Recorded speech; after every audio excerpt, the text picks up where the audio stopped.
നിലമ്പൂരിലെ UDF സ്ഥാനാർത്ഥി ആര്യാടൻ ഷൗക്കത്തിനെതിരെ ആരോപണവുമായി CPIന്റെ സംസ്ഥാന സെക്രട്ടറി MV ഗോവിന്ദൻ. കഴിഞ്ഞ തെരഞ്ഞെടുപ്പിൽ UDF തോറ്റത് ആര്യാടൻ ഷൗക്കത്ത് പാലം വലിച്ചതുകൊണ്ടാണെന്ന് ദേശാഭിമാനിയിലെ ലേഖനത്തിൽ MV ഗോവിന്ദൻ ആരോപിച്ചു. തെരഞ്ഞെടുപ്പ് സമയത്തെ രാഷ്ട്രീയ ആരോപണങ്ങൾക്ക് നേതൃത്വം മറുപടി പറയും എന്നായിരുന്നു ആര്യാടൻ ഷൗക്കത്തിന്റെ മറുപടി.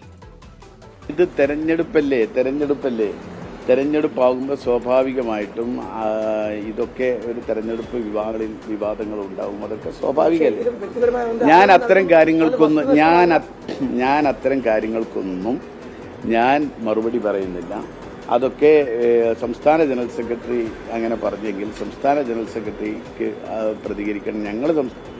ഞങ്ങളുടെ പാർട്ടി ഇതേപോലെ നേതാക്കന്മാരൊക്കെയാണ്. അല്ല ഞാൻ ഈ ഒരു സ്ഥാനാർത്ഥി ഓരോ കാര്യത്തിന് പ്രതികരിക്കാൻ പോകുന്നത്.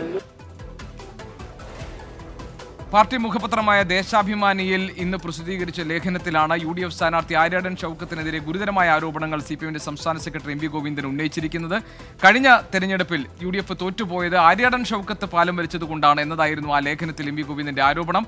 അതിൽ പക്ഷെ പ്രതികരിക്കാൻ UDF സ്ഥാനാർത്ഥി തയ്യാറായിട്ടില്ല. അത്തരം കാര്യങ്ങൾക്ക് നേതൃത്വം മറുപടി പറയട്ടെ എന്നതാണ് ആര്യാടൻ ഷൗക്കത്തിന്റെ നിലപാട്. R ശ്രീജിത്ത് നിലമ്പൂരിൽ നിന്ന് ഈ വാർത്തയുടെ മറ്റു വിവരങ്ങളുമായി നമ്മളോടൊപ്പം ചേരുന്നുണ്ട്. ശ്രീജിത്ത്, ഈ ദേശാഭിമാനിയിലെ ലേഖനത്തിന് നേതൃത്വം മറുപടി പറയട്ടെ എന്ന നിലപാടാണ് ആര്യാടൻ ഷൗക്കത്ത് സ്വീകരിച്ചിട്ടുള്ളത്. അത് സ്വാഭാവികമാണ്, മത്സരരംഗത്ത് ഉള്ളതുകൊണ്ട് തന്നെ. എന്തായിരുന്നു ദേശാഭിമാനിയിൽ MV ഗോവിന്ദൻ ഉന്നയിച്ച ആരോപണം? ഈ ആരോപണത്തിന്റെ ഒരു സമകാലിക പ്രസക്തി, അതായത് ഈ തെരഞ്ഞെടുപ്പിന്റെ പശ്ചാത്തലത്തിൽ അതിന്റെ പ്രസക്തി എന്താണ്? എങ്ങനെ UDF അത് ഡിഫെൻഡ് ചെയ്യേണ്ടുന്ന ഒരു ഘട്ടത്തിലേക്ക് ആരോപണത്തിന്റെ മൂർച്ച ഉണ്ടോ?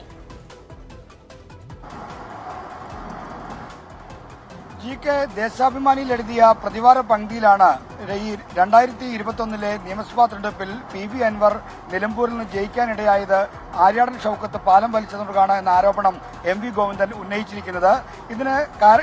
ഇതുകൊണ്ട് MV ഗോവിന്ദൻ ഉദ്ദേശിക്കുന്നത് UDFനകത്തെ പ്രശ്നങ്ങൾ സങ്കീർണമാക്കുക എന്നതാണ്. അതാണെന്ന് ഏറെക്കുറെ വ്യക്തമാണ്. 2021 നിലമ്പൂരിൽ നിന്ന് UDF സ്ഥാനാർത്ഥിയായി മത്സരിച്ചത് DCC പ്രസിഡന്റായിരുന്ന VV പ്രകാശനായിരുന്നു. അദ്ദേഹം പരാജയപ്പെട്ടത് ആര്യാടൻ ഷൗക്കത്തിന്റെ നിസ്സഹകരണം മൂലമാണ് എന്ന ആക്ഷേപം കോൺഗ്രസിനകത്ത് ഇപ്പോഴും സജീവമായി നിൽക്കുന്ന വിവാദമാണ്.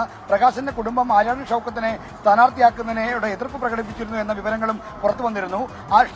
UDFന്റെ സ്ഥാനാർത്ഥി നിർണയത്തിന്റെ തീരുമാനം വരുന്ന ദിവസം VV പ്രകാശിന്റെ മകൾ ഒരു ഫേസ്ബുക്ക് പോസ്റ്റിൽ അച്ഛന്റെ ഓർമ്മകൾക്ക് മരണമില്ല എന്ന മട്ടിലുള്ള ഒരു പോസ്റ്റും ഇട്ടിരുന്നു. അപ്പോൾ VV പ്രകാശിനെ തോൽപ്പിക്കാൻ പ്രവർത്തിച്ച ഷൗക്കത്തിനോടുള്ള എതിർപ്പ് കോൺഗ്രസിനകത്ത് ഉണ്ട്. അത് മൂർച്ഛിപ്പിക്കുക എന്ന ലക്ഷ്യത്തോടു കൂടി നടത്തിയ ഇടപെടലാണ് MV ഗോവിന്ദന്റെ ഈ പരാമർശം, ഈ ആക്ഷേപം. അതുതന്നെയാണ് ഗോവിന്ദന്റെ ഈ ഇടപെടലിന്റെ സമകാലിക രാഷ്ട്രീയ പ്രസക്തിയും.